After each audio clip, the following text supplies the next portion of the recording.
तो कैटलिस्ट पे हमने फर्स्ट स्टेप में हाइड्रोजन की अवेलेबिलिटी कर दी है एडिशन करवा के, और किस टाइप का एडिशन, ऑक्सीडेटिव एडिशन, जहाँ पे oxidation state of metal increase कर गया है 2 यूनिट से, और मेटल का कोऑर्डिनेशन नंबर स्क्वायर प्लेनर से ऑक्टाहेड्रल में पहुंच गया, मतलब कि वो भी इंक्रीज कर गया है 2 यूनिट से। सही है। इसको अगर मैं सही से दोबारा से बनाऊं तो इस टाइप की रिएक्शन है। फर्स्ट स्टेप में हमारे पास यहाँ पे सिंपल हमारे पास कैटलिस्ट था, एक स्क्वायर प्लेनर कैटलिस्ट।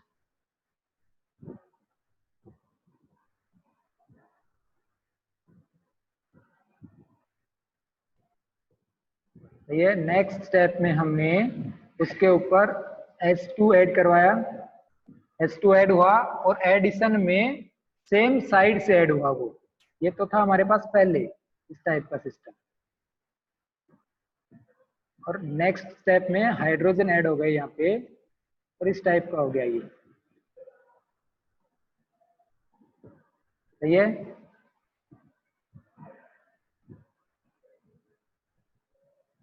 ऑक्टाहेड्रल में चेंज हो गया है, और ऑक्टाहेड्रल में जब चेंज हो जाता है तो आप लोगों को पता है ऑक्टाहेड्रल में ये आपस में एक दूसरे से कनेक्टेड हैं, ये इधर साइड से इस टाइप का कोई सिस्टम दिखेगा नहीं। सही है। Octahedral perfect geometry. इस मेटल पे अब कोई भी साइट अवेलेबल नहीं है। स्क्वायर प्लेनर में 2 साइट अवेलेबल थी, एक ऊपर से एक नीचे से, अब वो ऑक्यूपाई हो गई है। सही है। अब साइट अवेलेबल नहीं है। अब हमें रिएक्टेंट एडिशन करवाना है, मतलब रिएक्टेंट एटलीस्ट हमें अल्कीन का, फाइनली हमें अल्कीन का हाइड्रोजनेशन करवाना है। तो अब अल्कीन को लेके आएंगे और अल्कीन को ऐड करवाएंगे इस पे, और अल्कीन हमारे पास ये है। सही है। अब इस अल्कीन का इस पे एडिशन करवाना है। क्या साइट अवेलेबल है, क्या रिएक्शंस में ये एसोसिएटिव मैकेनिज्म से जा सकती है, क्या इसको ऐड करवाने से पहले हमें किसी को डिसोसिएट करना पड़ेगा? Yes sir. यस, करना पड़ेगा। तो इसके एडिशन के स्टेप से पहले हमें यहाँ पे किसी एक को डिसोसिएट करना पड़ेगा, और डिसोसिएट अगर हाइड्रोजन को कर दिया तो फिर रिएक्शन का कोई मतलब नहीं हुआ, क्योंकि हाइड्रोजन तो हमें उसमें ऐड करवाना है, और हाइड्रोजन हमें कैटलिस्ट के साथ चाहिए किसी भी हालत में। तो हाइड्रोजन को रिमूव नहीं करवा सकते हैं। अगर रिमूव करवा दिया तो पहले स्टेप का फायदा क्या हुआ? वहां पे पहले स्टेप में हम ऐड करवा रहे हैं, नेक्स्ट में उसको बाहर भी निकाल दिया, फिर कहा फायदा क्या हुआ उसको? तो हम ऐसे लिगेंड को निकाले जिससे कि इसमें थोड़ा बहुत स्टेबिलिटी भी आए, है ना। इस अब ये हमारे पास है कैटलिस्ट, पहले वाले को भूल जाओ, इसको भूल जाओ। अब ये है हमारे पास नेक्स्ट स्टेप के लिए। अब इसमें किस लिगेंड को निकालने से थोड़ी बहुत स्टेबिलिटी आएगी कॉम्प्लेक्स के अंदर? 2 ही टाइप के हैं, एक PPS3 है और एक क्लोरीन है। क्लोरीन को निकाले या फिर PPS3 को निकाले? तो PPS3 की अगर मैं बात करूं तो इस टाइप का है PPS3। सही है, इस टाइप का। PPS3 को अगर रिमूव करते हैं तो स्टीरिक फैक्टर भी कम होता है कैटलिस्ट के अंदर। सही बात है। स्टीरिक हिंड्रेंस जो बढ़ रहा है वो कम हो जाएगा एक PPS3 से निकालने से, लेकिन क्लोरीन के निकालने से इतना इम्पैक्ट नहीं होना है, क्लोरीन स्मॉलर साइज का है।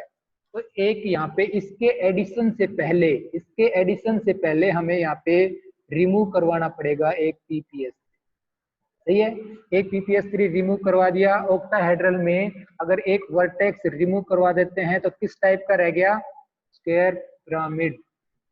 सही है, स्क्वायर पिरामिड टाइप रह गया।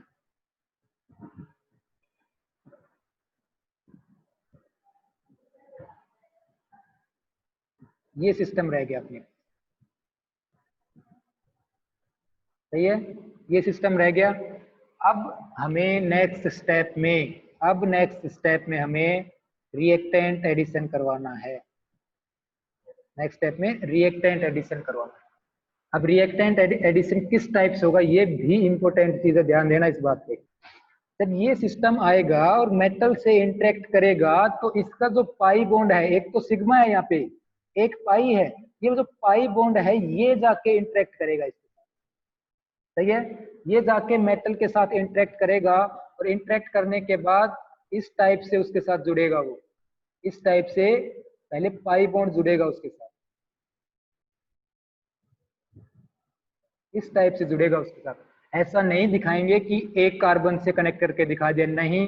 पहले स्टेप में वो पूरा का पूरा पाई बॉन्ड जो था वो डोनेट किया जाएगा मेटल को, उसके थ्रू मेटल के साथ उसकी इंटरेक्शन होंगी, अगर उसके साथ इंटरेक्शन होंगे तो फर्स्ट स्टेप में हम सिर्फ पाई बॉन्ड से ही कनेक्ट करके दिखाएंगे उसको, सही है।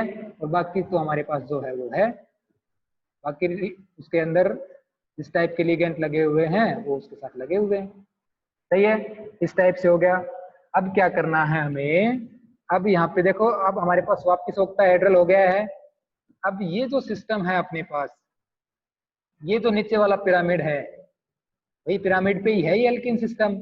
अब यहाँ पे जो इसके सिस पे ये हाइड्रोजन जो है, ये हाइड्रोजन डोनेट किया जाएगा किसको, ये हाइड्रोजन डोनेट किया जाएगा इस अल्कीन सिस्टम को, और अल्कीन पे भी इस वाले कार्बन, सही है। तो नेक्स्ट स्टेप में क्या होगा, अगर ये हाइड्रोजन इसको डोनेट कर दिया तो 6 कोऑर्डिनेट साइट से अब 5 में वापस कन्वर्ट होगा। भैया हाइड्रोजन अगर इसको दिया जा रहा है तो ये साइट वैकेंट हो गई, और अगर ये वैकेंट हो गई तो पहले जो 6 कोऑर्डिनेट साइट अवेलेबल थी अब वो वहाँ पे 5 हो जाएंगी, और 5 के लिए यहाँ पे ये कन्वर्ट करके दिखा सकते हैं हम इसको टीबीपी स्टेट में, टीबीपी स्टेट में भी दिखा सकते हैं हम इसको, स्क्वायर पिरामिड में भी दिखा सकते हैं, लेकिन टीबीपी में दिखाएंगे तो बेटर रहेगा, टीबीपी में दिखाएंगे तो बेटर रहेगा। तो साथ में हमारे साथ यहाँ पे क्या है, CH2 CH2R, सही है। इस टाइप से हो गया हमारे साथ ये। अब नेक्स्ट स्टेप में दूसरा हाइड्रोजन फिर से इसके ऊपर अटैच करेंगे, तो दूसरा हाइड्रोजन जो है अब वो इस वाले कार्बन पे जाएगा, और अगर इस वाले कार्बन पे गया तो नेक्स्ट स्टेप में क्या करेंगे, नेक्स्ट स्टेप में हमारे पास देखो ये पूरा का पूरा रिमूव हो जाएगा। ये हाइड्रोजन जैसे ही इसको प्रोवाइड किया, यहाँ से बाहर निकल गया, क्या यहाँ से बाहर निकल गया जी RCH2 CH3, सही है, RCH2 CH3 यहाँ से रिमूव हो गया है। और यहाँ पे हमारे पास रह गया हमारे पास यहाँ पे रह गया रोडियम मेटल, और उस रोडियम मेटल के साथ 2 ppS3 ग्रुप और 1 क्लोरीन ग्रुप, सही है, ये हो गया। अब इस पे वापिस से एक ppS3 ऐड करवाएंगे और जहां से स्टार्ट किया था वहीं पे पहुंचा देंगे, और ये हमारे पास प्रोडक्ट आ गया है। दोबारा देखो इस साइकिल क्या किया हमने भाई हाइड्रोजनेशन करना है, ऑर्गेनिक की रिएक्शन है हमारे पास, कोई अल्कीन सिस्टम है हमारे पास, अल्कीन हमने बहुत अच्छे से पढ़ा है पहले सेमेस्टरों में, कोई अल्कीन है हमारे पास, ये अल्कीन है हमारे पास, हमने हाइड्रोजनेशन करना है, मतलब कि H2 का एडिशन करना है, लेकिन किसकी प्रेजेंस में करना है, कैटलिस्ट की प्रेजेंस में करना है। कैटलिस्ट का नाम हम बोल रहे हैं विल्किंसन कैटलिस्ट, विल्किंसन कैटलिस्ट बोल रहे हैं, विल्किंसन कैटलिस्ट। रिएक्शन होगी तो हाइड्रोजन यहाँ पे इस डबल बॉन्ड पे ऐड होगा, डबल बॉन्ड पे ऐड होगा तो ये प्रोडक्ट बनना है। अब ये रिएक्शन अगर ऑर्गेनिक में होती तो हम सिंपल कर लेते, कोई दिक्कत नहीं थी। अब हमें ये कैटलिस्ट के थ्रू करनी है तो ऑर्गेनोमेटेलिक केमिस्ट्री यूज होगी, और ऑर्गेनोमेटेलिक केमिस्ट्री में कैटलिस्ट के थ्रू होनी है तो कैटलिस्ट वो सरफेस या फिर वो एक्टिव साइट प्रोवाइड करवाएगा रिएक्शन सबस्ट्रेट को जहां पे रिएक्शन प्रोसीड करे, तो वो रिएक्शन में पार्टिसिपेट भी करेगा, और रिएक्शन से जैसा स्टार्टिंग में हमने डाला वैसा ही बाहर भी निकलेगा, और ये सारा जो प्रोसेस है, ये सारा प्रोसेस एक साइकिल में होगा जिसको हम कैटालिटिक साइकिल बोल रहे हैं, और जिसको हम टर्नओवर नंबर से भी आइडेंटिफाई कर सकते हैं। पहले स्टेप में हमने क्या किया कि हम कैटलिस्ट लेके चले, जो कि हमारे पास विल्किंसन कैटलिस्ट है, एक स्क्वायर प्लेनर कॉम्प्लेक्स है, 16 इलेक्ट्रॉन कॉम्प्लेक्स है। हमने इस कैटलिस्ट को पहले हाइड्रोजन प्रोवाइड कर दिया ताकि जब रिएक्टेंट आए तो वो उसको आसानी से हाइड्रोजन डोनेट कर सके, लेकिन विल्किंसन कैटलिस्ट जब अपनी फ्री फॉर्म में था तब उसके पास हाइड्रोजन नहीं है, और हाइड्रोजन नहीं है तो हमें पहले इस पे हाइड्रोजन ऐड करना पड़ेगा। तो फर्स्ट स्टेप में हमने क्या किया कि इसके हाइड्रोजन को हमने इसके ऊपर ऐड करवाया, उस स्टेप को हम बोलेंगे oxidative oxidative addition, oxidative addition reaction. क्यों नाम ऑक्सीडेटिव एडिशन ऐसे नहीं बोला गया, उससे उसके नाम का यहाँ पे मीनिंग है, क्यों, क्योंकि जब ये हाइड्रोजन इस पे ऐड होगा तो ये इस फॉर्म में है, इस फॉर्म में है मेटल से, जैसे इसने इंटरेक्ट करना स्टार्ट किया, जैसे मेटल से इंटरेक्ट करना स्टार्ट किया तो दोनों के बीच की बॉन्ड वहां से ब्रेक होगी, तो जब ये दोनों यहाँ पे ऐड होंगे, हाइड्रोजन और हाइड्रोजन दोनों एक दूसरे के साथ यहाँ पे मेटल के साथ ऐड होंगे, बीच में जो बॉन्ड थी वो तो ब्रेक हो गई, लेकिन दोनों एक ही साइड से आएंगे, अगर ऊपर से आ रहे हैं तो ऊपर की साइड से आएंगे, नीचे से आ रहे हैं तो नीचे की साइड से आएंगे, दोनों एक ही फेज से आएंगे। और एक ही फेज से आने का मतलब ये है कि दोनों एक दूसरे के सिस पोजीशन पे रहेंगे। ये बहुत ही इंपॉर्टेंट पॉइंट है। ऑक्सीडेटिव एडिशन में जब नया वहां पे एटम यूज होंगे, ऐड होंगे, तो वो दोनों एक दूसरे के सिस पोजीशन पे रहेंगे, क्योंकि एक ही साइड से हम उसको लगा सकते हैं। ऐसा नहीं होगा कि एक को पहले ब्रेक कर दिया तो दूसरी साइड से आ गया, एक को ऊपर की साइड लगा दिया, एक को नीचे से लगा दिया, ट्रांस हमने लगा दिया। कहने का मतलब ये वो नहीं होगा। कब नहीं होगा? जब हम यहाँ पे एडिशन करवाएंगे नॉन पोलर मॉलिक्यूल का। नॉन पोलर मॉलिक्यूल का, ये भी एक इंपॉर्टेंट टर्म है। नॉन पोलर, जैसे कि H और H दोनों की इलेक्ट्रोनेगेटिविटी में डिफरेंस नहीं है, तो नॉन पोलर है। RCl का कहीं एडिशन करवाना पड़ जाए तो यहाँ पे हो सकता है जी ऐसा, बिल्कुल, क्योंकि ये बॉन्ड पहले ही टूट जाएगा, ये प्लस में ये माइनस में, कोई इतने ज्यादा डीप में जाने की जरूरत है नहीं। बस ये याद रखो, विल्किंसन कैटलिस्ट में जब हाइड्रोजन ऐड करवाएंगे तो दोनों सेम साइड से ऐड होंगे। स्क्वायर प्लेनर कॉम्प्लेक्स ऑक्टाहेड्रल में चेंज हो गया। कोऑर्डिनेशन नंबर जो पहले 4 था अब 6 हो गया है, यहाँ पे 4 था स्क्वायर प्लेनर की कॉम्प्लेक्स के केस। ऑक्सीडेशन स्टेट मेटल की यहाँ पे अगर हम फाइंड आउट करें तो यहाँ पे +1 है जी, यहाँ पे हो गई +3, क्योंकि 2 हाइड्रोजन जो है माइनस फॉर्म में है और एक क्लोरीन माइनस की फॉर्म में है, तो इस वजह से यहाँ पे +3 ऑक्सीडेशन स्टेट हो गई। मेटल का ऑक्सीडेशन स्टेट इंक्रीज हो गया तो रिएक्शन का नाम हो गया ऑक्सीडेटिव एडिशन रिएक्शन। सही है। अब 6 कोऑर्डिनेट साइड जो थी वो वहां पे कंप्लीट हो गई है इस कॉम्प्लेक्स के अंदर। अब जब नया एडिशन करवाएंगे, मतलब कि रिएक्टेंट को लेके आएंगे, रिएक्टेंट को इसमें ऐड करवाएंगे, तो अब उसके पास कोई भी वैकेंट साइट नहीं है। 6 की 6 साइट वहां पे ऑक्यूपाइड हो गई हैं लिगेंड के द्वारा। तो क्या किया जाएगा कि वहां पे पहले एक साइट वहां पे अवेलेबल करवाएं, वहां पे एक साइट को वैकेंट करवाएं, और वैकेंट करवाने का सिर्फ एक ही मेथड है, वहां पे जो ऑलरेडी लिगेंड लगा हुआ है उसको बाहर निकाले, या फिर हम कह सकते हैं कि डिसोसिएटिव मैकेनिज्म से जाएं। और डिसोसिएटिव मैकेनिज्म से जाएंगे तो वहां पे वो लिगेंड अच्छी तरह से रिमूव हो सकता है, जो वहां पे उसके रिमूव होने से उसके अंदर स्टेबिलिटी आई। एक दूसरी टर्म भी यहाँ पे यूज की जाती है, ट्रांस इफेक्ट, जो मैंने अभी नहीं पढ़ाया तुम लोगों को। ट्रांस इफेक्ट जो मैंने अभी तुम लोगों को नहीं पढ़ाया है, उसमें क्या होता है कि सामने अगर कोई लिगेंड लगा हुआ है, सामने ट्रांस पोजीशन पे अगर कोई लिगेंड लगा हुआ है, तो अगर इसका ट्रांस इफेक्ट ज्यादा है तो वो सामने वाले की बॉन्ड को आसानी से ब्रेक करवा सकता है। बस फिलहाल के लिए इतना याद रखो। क्या? अगर इसका ट्रांस इफेक्ट ज्यादा है तो ये अपने सामने जो लिगेंड लगा हुआ है उसको आसानी से वहां से ब्रेक करवा सकता है। रिएक्शंस में करवाऊंगा मैं कोऑर्डिनेशन में इसको, फिलहाल के लिए इतना याद रखो। ट्रांस इफेक्ट भी यहाँ पे यूज किया जाएगा, क्योंकि हाइड्रोजन का ट्रांस इफेक्ट ज्यादा होता है तो ये इस बॉन्ड को आसानी से ब्रेक कर सकता है, तो इस वजह से भी ये इसको रिमूव कर सकता है। लेकिन अब ये भी बात कहोगे कि यहाँ पे भी जी हाइड्रोजन था, क्लोरीन को भी तो निकाल सकता है। बिल्कुल निकाल सकता है, लेकिन इसके निकलने से स्टीरिक हिंड्रेंस कम होता है, स्टीरिक फैक्टर डिक्रीज होता है, आसानी से कॉम्प्लेक्स की स्टेबिलिटी वहां पे इंक्रीज करेगी। इस वजह से सामने वाला PPS3 जो है उसको वहां पे रिमूव करवा दिया, और इसको रिमूव करवा दिया तो हम ये भी कह सकते हैं कि डिसोसिएटिव मैकेनिज्म से गया ये।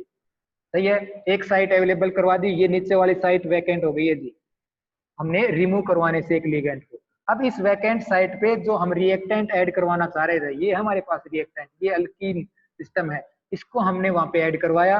और ऐड करवाएंगे तब मेटल के साथ जब ये अल्कीन सिस्टम इंटरेक्ट करेगा तो इसका जो पाई बॉन्ड है, पाई बॉन्ड किस टाइप का दिख रहा है भाई? पाई बॉन्ड कैसे बनता है?